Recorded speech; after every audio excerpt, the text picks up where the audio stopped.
துளசி செடியில் மழையின் துளியை போலவே எங்கள் விழியில் ஆனந்தத்தின் நீரமே.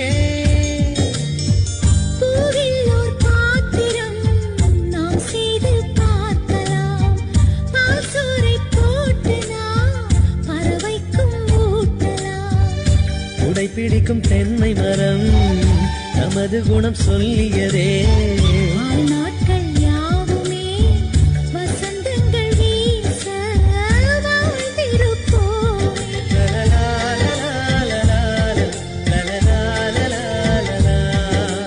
ஹாப்பி நியூ இயர் வந்ததே. அன்பை சொல்லி ஆசை உள்ளம் துள்ளுதே. சூரியகாந்தி பூ போல முகம் மாறுதே, சுகம் சேருதே.